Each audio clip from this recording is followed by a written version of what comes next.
This is Between the Uprights. Football is life. The rest is just details. Here are your hosts, Joe, Matt, and Chris. What's up, everybody? Welcome in to Between the Uprights. I am here with Joe. My name is Matt. We're missing Chris today. She's dealing with an illness. We miss you. We wish you a speedy recovery and get well soon. And just real quick, before we get into these rookie discussions, be sure to subscribe to the channel for us. We are just starting this thing up here at Between the Uprights. We love football. We love the NFL. And if you're seeing this, you probably do too. So if you like what you see, hitting that subscribe button would be extremely clutch. We would greatly appreciate it. And thank you in advance. Now, let's get into these 2024 NFL rookies, and we want to start with the 2 first-round rookies that aren't starting at quarterback. As the 3rd overall pick of the 2024 draft, Drake Maye of the Patriots, and the 8th overall pick, Maye and Penix Jr. of the Falcons, will both start their rookie seasons on the bench. Obviously, J.J. McCarthy was also picked in the 1st round this year, but won't be starting because of injury, not because of just not getting the starting job. So we'll just focus on these 2 guys primarily, but both of their teams are going with veteran starters, the Pats with Jacoby Brissett and the Falcons with Kirk Cousins. So these 2 will have an opportunity to learn and develop behind a couple of smart, experienced QBs. But that got us thinking, when could we potentially see these 2 rookie quarterbacks take the field? Is it sometime this year, or will they have to wait a year or maybe 2 years before seeing the field? So, Joe, I am kicking it to you, man. When will we see Drake Maye and Maye and Penix hit the field for their respective teams? You know, it's a great question. Maye and Penix, obviously, that whole situation was wild. I mean, they signed Kirk Cousins to a massive deal in Atlanta, and then they go and draft Maye and Penix at 8th overall. Makes zero sense to anybody. I mean, you can even see in the draft room where the GM is having to explain himself to the owner of what exactly are you doing when we have, Kirk Cousins in here on a deal. Everything looks like it's going to be his show. He's coming in on a I believe is a solidly long contract for his age. 4 years. Coming off an Achilles injury, So it was a very interesting draft pick. And that almost feels like they're wanting him to sit for a while, wanting him to learn, wanting him to kind of stand, take it all in and ease him into that. The Drake Maye situation is even more polarizing because Gerard Mayo came out and said he's outplayed Jacoby Brissett. And then so all Patriots fans, myself included, is like, well, here we go, day where it's they're going to roll him out there just like they rolled out Mac Jones instead of Cam Newton, and we're just going to get after it, and that's how it's going to be. Then he drops a bomb on us and goes, nope, Jacoby Brissett's going. We want the veteran. He's got experience in this system. We know he's a natural-born leader, and we know that he's got the heady capability and knows the things to get himself out of trouble, which pretty much what he said was, I'm paraphrasing this, we expect us to be in trouble quite often. And anyone who watched the Patriots in the preseason knows that offensive line is completely makeshift right now. Your Vidarian Lowe may not start this week. Sidney So is probably going to be out as well. And, if you really care about Cole Strange, which a lot of the Patriots fans have already written him off, myself included, he is not playing right now either. So 3 offensive linemen who are predominantly looked at as starters somewhere from tackle to guard are not going to be in for the Patriots. They've had a slew of illegal formation penalties where the NFL is harping on the tackles being lined up on the belt line of the center. We saw that in Thursday night Chiefs-Ravens game, which was called all the time there. I think the first quarter was just a slew of them. I felt that, the Chiefs got away with a couple. Obviously, I think that was predominantly a lot of people complained last year about how I believe there's their right tackle there in Kansas City consistently seemed to be jumping into the backfield early, leaving early false starts, and was lined up very much in the backfield quite often. I think he was doing that again, but I digress. It is going to be interesting to see when these guys start, if they start this season. Now, let's go ahead and look at the history. I went back to the year 2000 and worked my way forward to 2024 to see how many quarterbacks actually didn't start week 1 for their teams that were drafted in the top 10. 48 quarterbacks have been selected since 2020 in the top 10. That is about 2 a year average for those of you out there who like math like me. Of those 48, 52%, 25 started week 1. 20 did not start week 1, but did end up starting at some point in time during the year. Only 3 quarterbacks who were drafted in the top 10 did not start the year they were drafted. Those quarterbacks are Carson Palmer, Phillip Rivers and Jake Locker. Now, obviously, Jake Locker is the outlier of those two, but Carson Palmer and Phillip Rivers had very, very good careers. Yep. Carson Palmer was a perennial guy who showed up in the AFC Championship pretty much in the early run of the Patriots dynasty. Carson Palmer, him and Peyton Manning went toe-to-toe in some great gunslinger, early action back when Marvin Lewis was running the sideline in there in Cincinnati and couldn't win a playoff game to save his life, regardless of how good they looked in the regular season. So there was a lot of things that went on. But those two guys, predominantly throughout their career, were looked at as very good quarterbacks. They had a lot of talent around. They did a lot of good things, and they had good careers. Jake Locker, obviously, is an outlier, like I said. But so there is a precedence to not start a rookie quarterback right out of the gate if you have a competent starter. Carson Palmer and Phillip Rivers both had very good careers, and they didn't start the first year.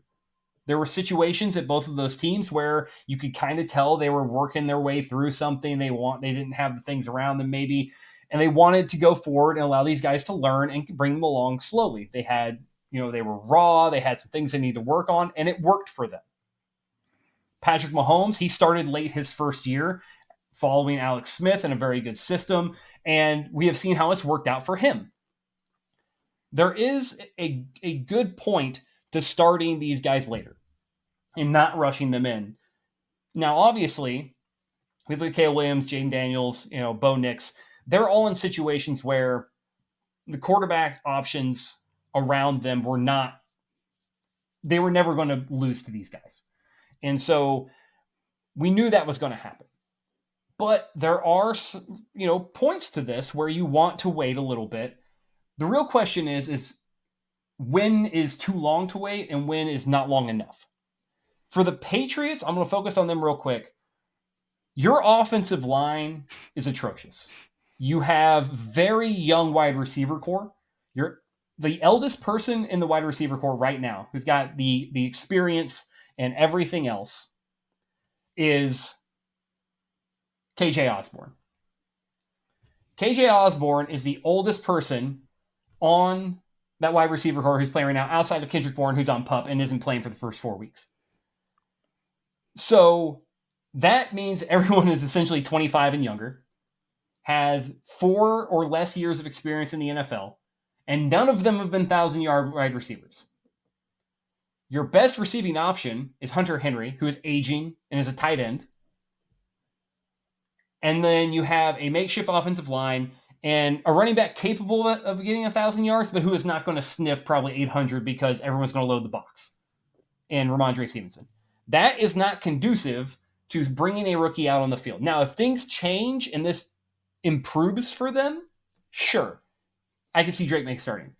But I think we're about to add 2 quarterbacks to the 3 that didn't start at all. I really think that we might, barring an injury, we may not see Drake May or Michael Penix Jr. touch the field in a starting role in 2024. That would be that's what my head tells me. My gut says that if you wanted to put money on it, right? Like if you think like they have to start, when would it be? I don't see either of them touching the field before week 8.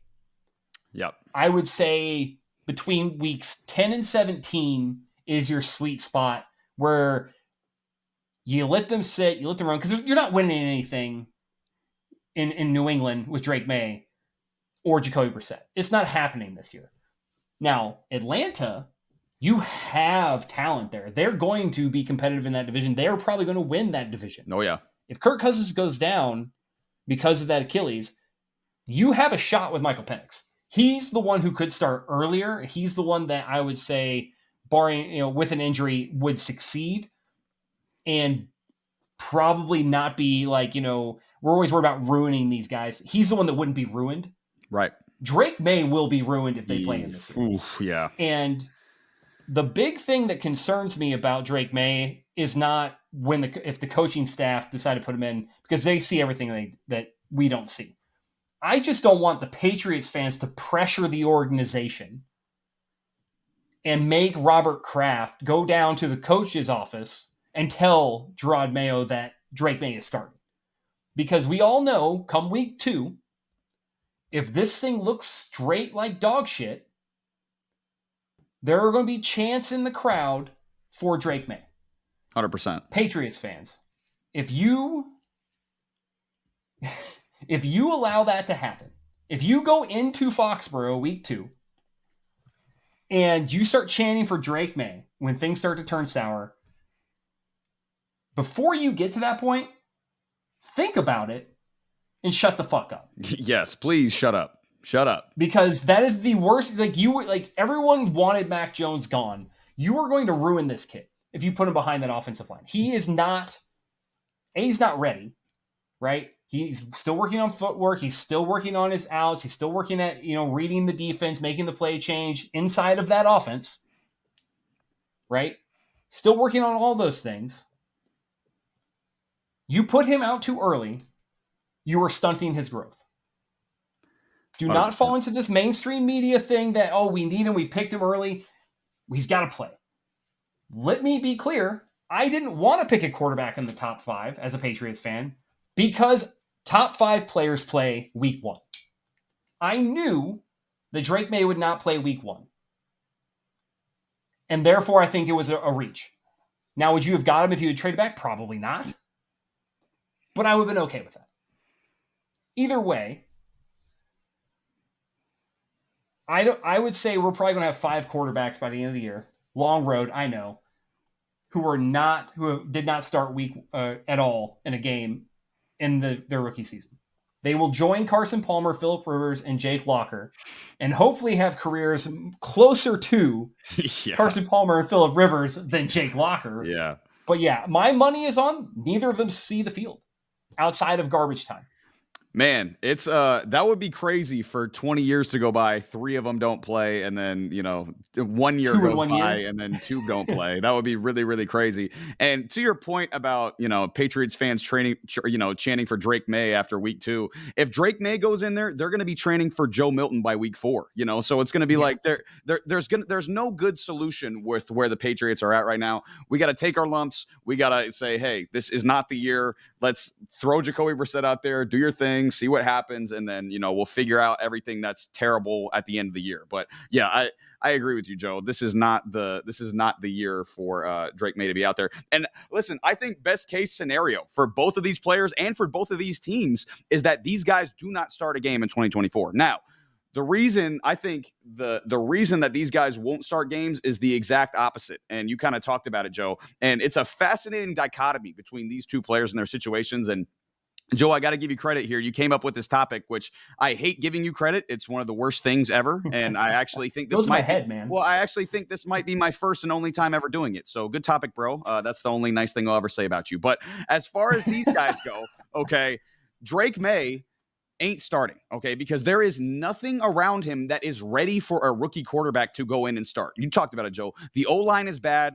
The receiving core is young. It has some potential, but in terms of NFL talent, proven NFL talent, that is, it's bad. The running back core is solid, but even if I had to rank that in terms of like NFL running back rooms, it'd probably be like around 15, maybe in the 15 to 20 range. It's not great, and they have a new head coach and a new offensive coordinator. So this is a situation that, especially for someone like Drake Maye that you also talked about, Joe, he's not a polished prospect in terms of throwing mechanics, footwork, and obviously all the mental and decision-making attributes that are more important for being a great NFL quarterback. All that combined is literally screaming at you, do not play this guy at all this year. It is not a good idea whatsoever. Joe, you talked about this too. Some of the best quarterbacks ever have sat for a year or 2 or 3. Brady, Mahomes, Rodgers, Montana, Breeze. We even saw a recent example, not an all-time great, but Jordan Love sat for 3 years. He looked good last year after sitting a couple years as well. So again, this is not a bad thing to sit your rookie quarterback for a year. It doesn't mean Drake Maye's a bad player, which everyone wants to make it seem like because he's not starting week 1. I believe it's the right call, not playing week 1. And I believe, like you talked about, Joe, he should not play all year. Now, Penix, on the other hand, is in a much different situation and is a much different player than Maye. I think he's ready to play right now in terms of all those attributes that I just talked about with Maye, being the physical skill set, the processing. Obviously, his age and his experience in college would tell you he's ready to play as well. And the situation with the Falcons, to me, was either the best or the second best situation any of these rookie quarterbacks went to. I think Caleb Williams going to the Bears, that situation was probably first, but second was probably the Falcons. And I also like the J.J. McCarthy situation in Minnesota, but we know he's out for the year as well. But listen, or if Michael Penix gets in there, Bijan Robinson, Kyle Pitts, Drake London, all top 10 picks at their respective drafts with crazy talent, a top 10 at least offensive line, maybe top 5 offensive line in Atlanta, and a new offensive coordinator in Zach Robinson coming from Sean McVay and the Rams, who seem to produce a ton of great offensive minds. So if Penix were to start, I think he would have success right away, but he's not because, like you talked about, Joe, they signed Kirk Cousins to that 4-year, $180 million deal this offseason, which, by the way, bonus take, I'm going to completely disagree with you as far as like that Kirk Cousins signing and then drafting Penix was crazy. I think the outrage to it was crazy. I think them signing Kirk and then drafting Penix, like they just got a legitimate top 10-ish caliber quarterback in Kirk Cousins. Now you can start him for a year or two and then have Penix learn from him. Have Penix take over the team at 25 or 26 years old. You talked about it. Carson Palmer took over the Bengals at 25. Aaron Rodgers took over the Packers at 25 when he took over for Favre. So I think it's a very reasonable and solid plan. And also, I don't know when 25 or 26 years old became old. Like Michael Penix could still play for a decade after that, especially with how long playing quarterbacks are playing now. And even with his injury history, I still think he could play for a decade after that. So I think everyone who was freaking out about that was ridiculous. That was a little bonus take for you. But back to the question, okay? And I just said all of that, and I still haven't really even addressed the question at all, okay? When are these guys going to start? All right?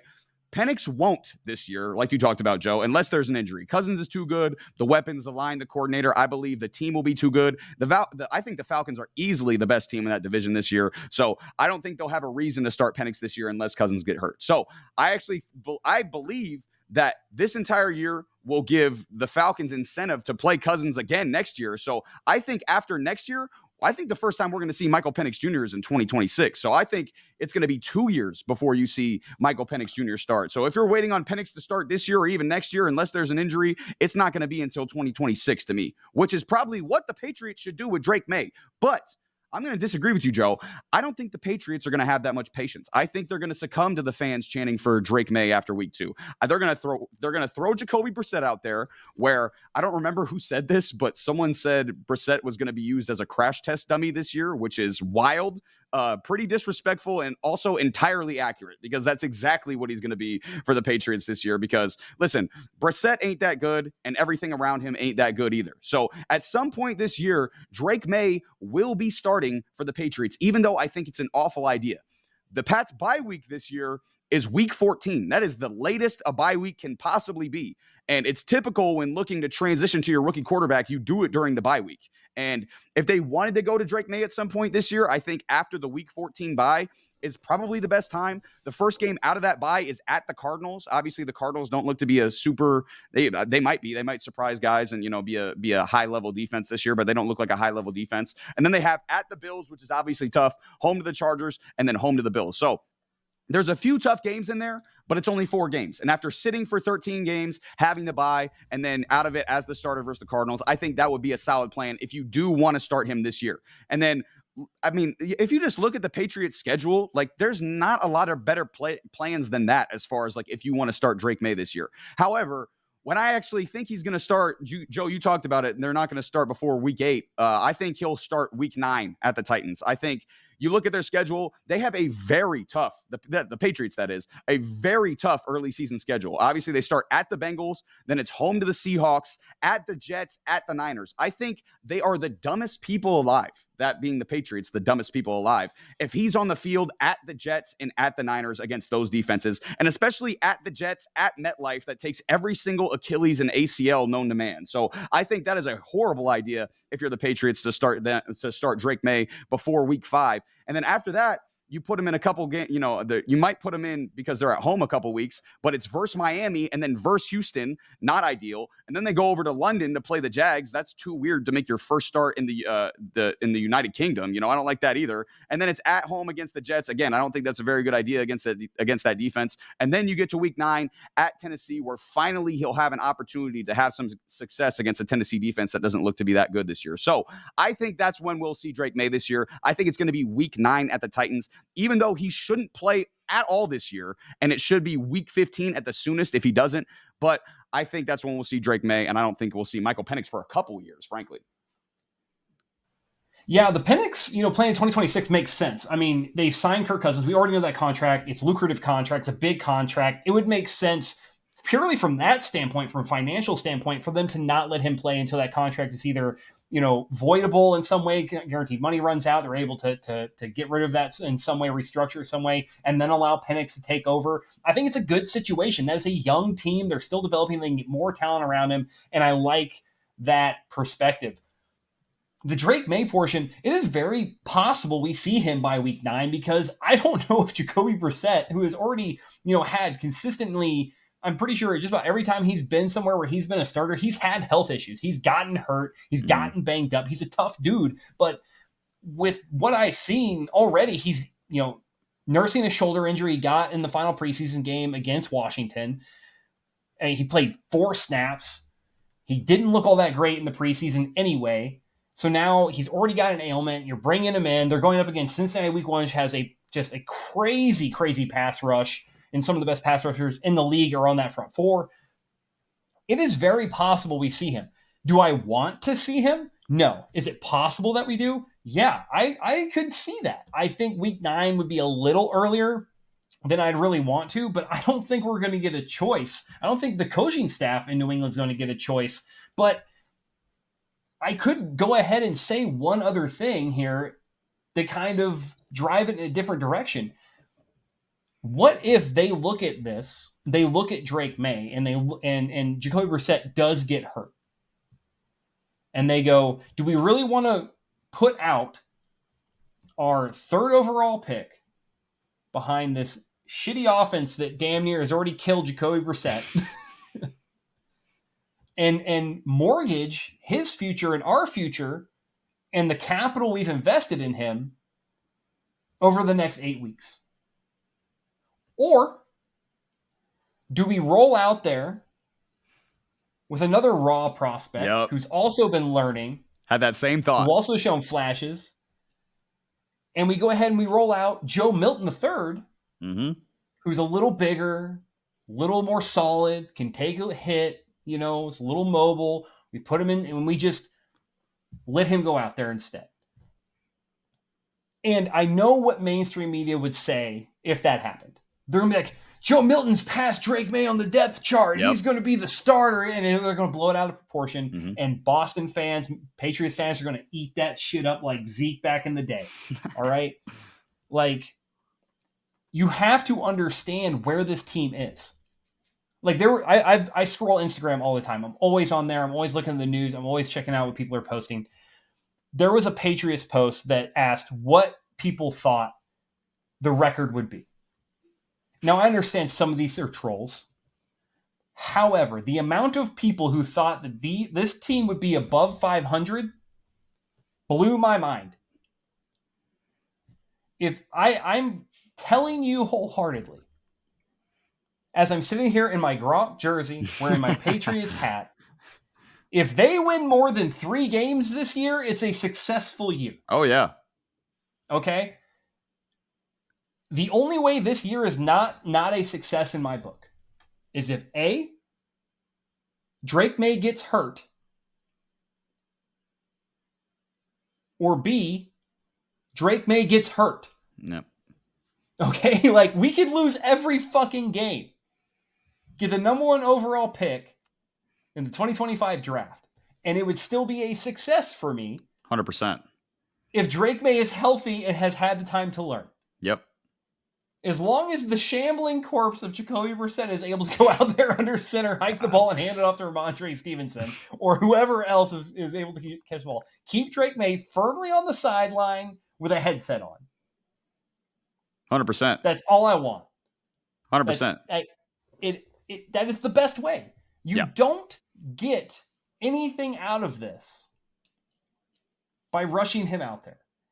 And so if Jacoby Brissett does get hurt, and he is out for the year, and he does have to come off the field, Joe Milton III should be your first option. Not because I think that Joe Milton's better than Drake May. I think he's got crazy athleticism. Crazy. And he's going to do things people will like. All right, we've already seen in the preseason. He has done things that people like. They see the flashes.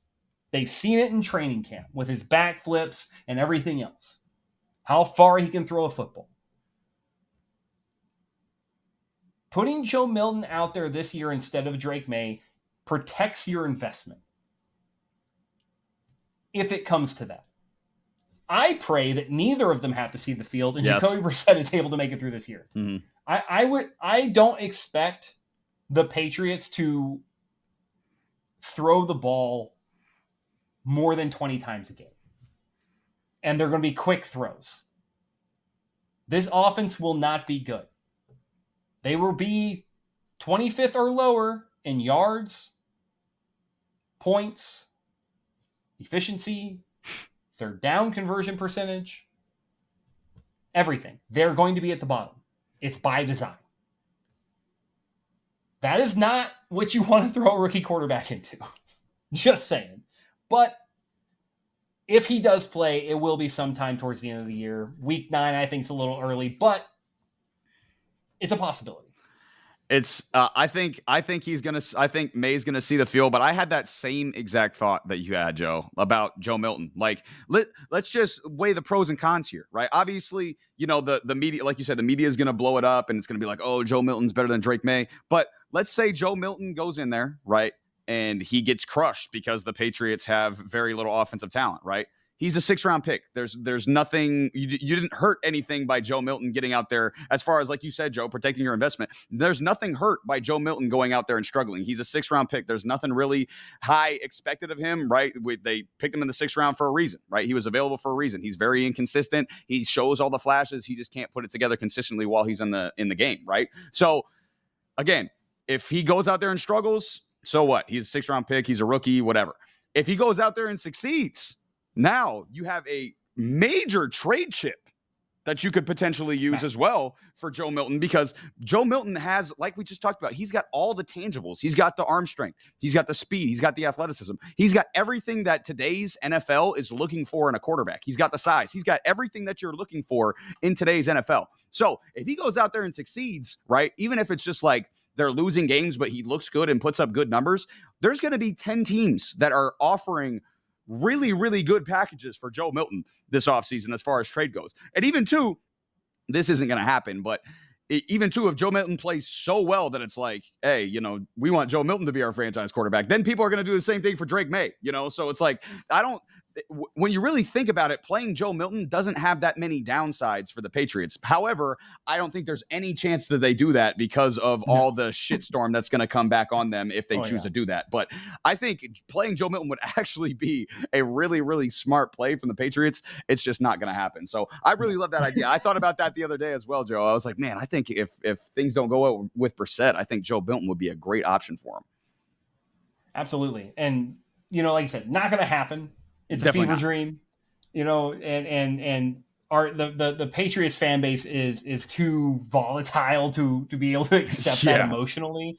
Like it would not go over well because then it's gonna be like, what's wrong with Drake Maye? And like Boston media, ESPN, NFL.com, every article would be about how did Joe Milton leapfrog Drake Maye, and if Joe Milton's playing this bad and he's starting, how bad is Drake Maye? Mm-hmm. And it just would not do well for anyone's confidence. They would be calling for Elliott Wolf's head. This would just be in Gerard Mayo's head, and how could they make it? Would be terrible. But at the end of the day, it's going to be a waiting game, and both of these franchises, Atlanta and New England, are running with their veterans, and that's how it's going to be. And I think, obviously, Matt and I disagree, that's how it's going to be all year. I don't think you're going to see either of these guys unless one of the senior boys here gets hurt. So if Brissett's healthy, I think Drake Maye sits all year, minus garbage time games, maybe getting out there, just getting a couple live reps against some backups, getting some feel for it if they even want to risk it. At the end of the day, who knows? Because Gerard Mayo didn't exactly stick to either side of the line. Yeah. And I don't know what's going on in that man's head. And Penix, I don't think that there was even a thought that he's going to play this year. So. No, definitely not. Yeah. Like you said, Joe, it's going to be interesting. Like I said, I don't want Drake May to play this year either. Like, I'm firmly on the stance of like, I don't want to see him on the field, but I think eventually the Patriots are going to cave to the fan base wanting Drake May, and we'll see him later on in the year. But it's going to be an interesting situation no matter what with these two guys. They both have tremendous talent. That's why you get picked in the top 10 of the draft. Tremendous talent, tremendous upside. But who knows? It might be a little while before we see either of them. This has been Between the Uprights. Football is life. The rest is just details.